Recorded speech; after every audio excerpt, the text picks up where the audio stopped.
ప్రభుత్వంలో రాయచోటి మున్సిపాలిటీలో జరిగిన అవకతవకలను విచారణ చేపడతామని మాజీ మున్సిపల్ కోఆప్షన్ సభ్యులు సలావుద్దీన్ పేర్కొన్నారు.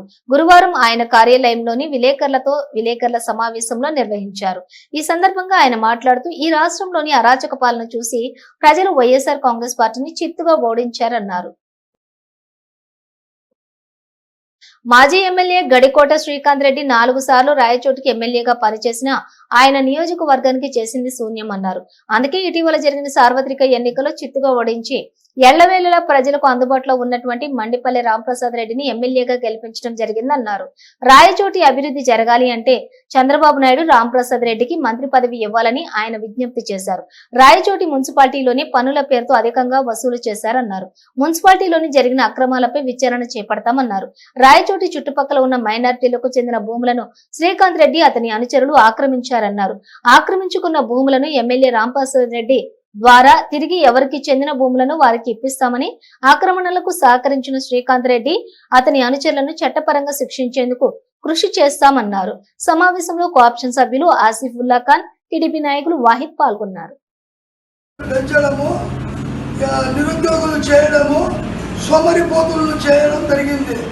ప్రజలకు ఎటువంటి సాయం చేస్తారంటే నిరుద్యోగులు చేస్తారు, సోమరిపోతులు చేస్తారు. ఏ రాజు అయినా కానీ ప్రజలను ఈ విధంగా చేస్తే ప్రజలు మళ్ళీ తిరిగి ఇదే విధంగా చేస్తారు. ఏ ప్రభుత్వానికి అయినా కూడా నేను చెప్పేది ఏమిటంటే చాలా అన్యాయం జరిగిపోయింది రాష్ట్రంలో. ఇసుక అమ్మేస్తున్నారు, మట్టి అమ్ముకున్నారు, పనికిరాని షారాయిలో కలిపి దాన్ని విచ్చలవిడిగా అమ్మడం జరిగింది. దీనివల్ల తాగిన వాళ్ళ గుడ్డలు చెడిపోయి, కిడ్నీలు చెడిపోయి, హాస్పిటళ్ల పాలు, రోగాల పాలు చచ్చిపోయి ఎంతోమంది చచ్చిపోవడం జరిగింది. వారి కుటుంబానికి సాకే దిక్కుపోతే వాళ్ళకు సంసారం చూసేవాళ్ళు నాకుడు ఎవరు చాలా పొరపాటు చేస్తున్నారు. వారి పరిపాలన నుంచి తప్పించుకుందని ప్రజలు మంచి గుణపాఠమే చెప్పినారు. 4 కోట్ల రూపాయలు ఇస్తామని మా పార్టీలో కొమ్మని సీఎం రమేష్ గారు తెలుగుదేశం పార్టీని పిలిస్తే ఆహ్వానిస్తే మేము పోలేదు. ఇప్పుడు వాళ్ళ మోసాలను గ్రహించి వైసీపీ వాళ్ళ మోసాలను గ్రహించి వైసీపీ వాళ్ళు చేసే తప్పులను గ్రహించి ఆ పార్టీ నుంచి తప్పుకొని టీడీపీ పార్టీలో స్వేచ్ఛలంగా వచ్చేస్తాము. ఆ పార్టీకి గెలిచడానికి రాంప్రసాద్ రెడ్డిని ఎమ్మెల్యే చేసి మా ఒక్క వాణి అసెంబ్లీలో ఇంపించాలని మేము కోరుకున్నాము. చంద్రబాబు గారు మా రాష్ట్రానికి ఎప్పుడైతే స్వాతంత్రం వచ్చిందో అప్పటి నుంచి కడప కానీ, రాజంపేట కానీ, లెగ్డిపల్లి కానీ అన్ని తావులో కూడా మినిస్ట్రీలు ఉన్నారు. బేసిక్లో మాత్రం మినిస్ట్రీ లేరు. దయ ఉంచి మా రాష్ట్రంలో మా రైతులకి మినిస్ట్రీ ఇస్తే మా ఊరు కూడా మేము డెవలప్మెంట్ చేసుకుంటాము. ఆయన పేరు చిరస్థాయిగా ఉండిపోతుంది, చంద్రబాబు గారి పేరు. ఈ క్యాన్సర్లో ఎవరు కూడా చంద్రబాబు గారిని మర్చిపోరు. మా రాంప్రసాద్ రెడ్డి గారు చాలా మంచి వ్యక్తి. వాళ్ళ నాయన కూడా స్వర్గీయ నాగిరెడ్డి గారు ఎమ్మెల్యేగా ఉండేటప్పుడు చాలా మంచి పనులు చేస్తున్నారు. మాకు బస్టాండ్ అయితే ఏమి, స్కూల్ అయితే ఏమి అన్నీ చూస్తున్నారు. వాళ్ళ కడుపులో పుట్టిన ఆయన మంచి చేస్తాడని ఆశిస్తున్నాం మేము. ఈయన ద్వారా ఎవరైతే భూములు 150 ఏళ్ళు 200 సంవత్సరాల ముందు సంపాదించుకున్న మా ఒక పేదోళ్ళ భూములు, పెద్దోళ్ళ భూములన్నీ లాక్పల్లి శ్రీకాంత్ రెడ్డి గారు వాళ్ళని బినామీ పేర్లతో పెట్టుకున్నారు.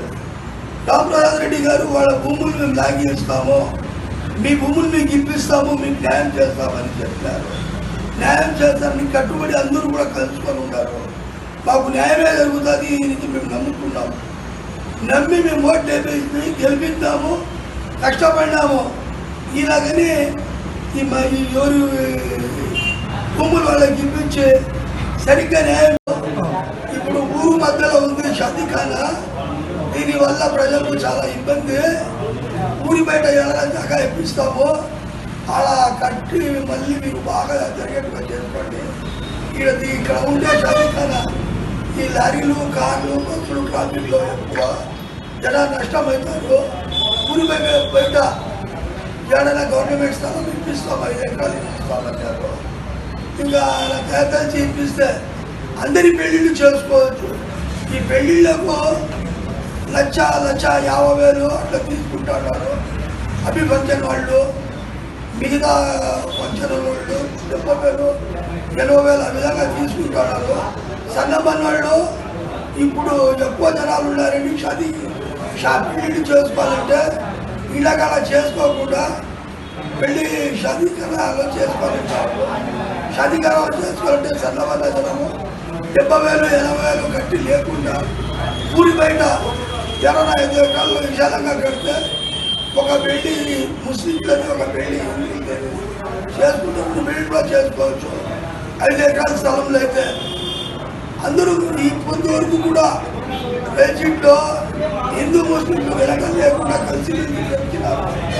ఇంకా జరగబోయే కాలంలో కూడా ఎప్పుడు కలిసి ఉంటారు.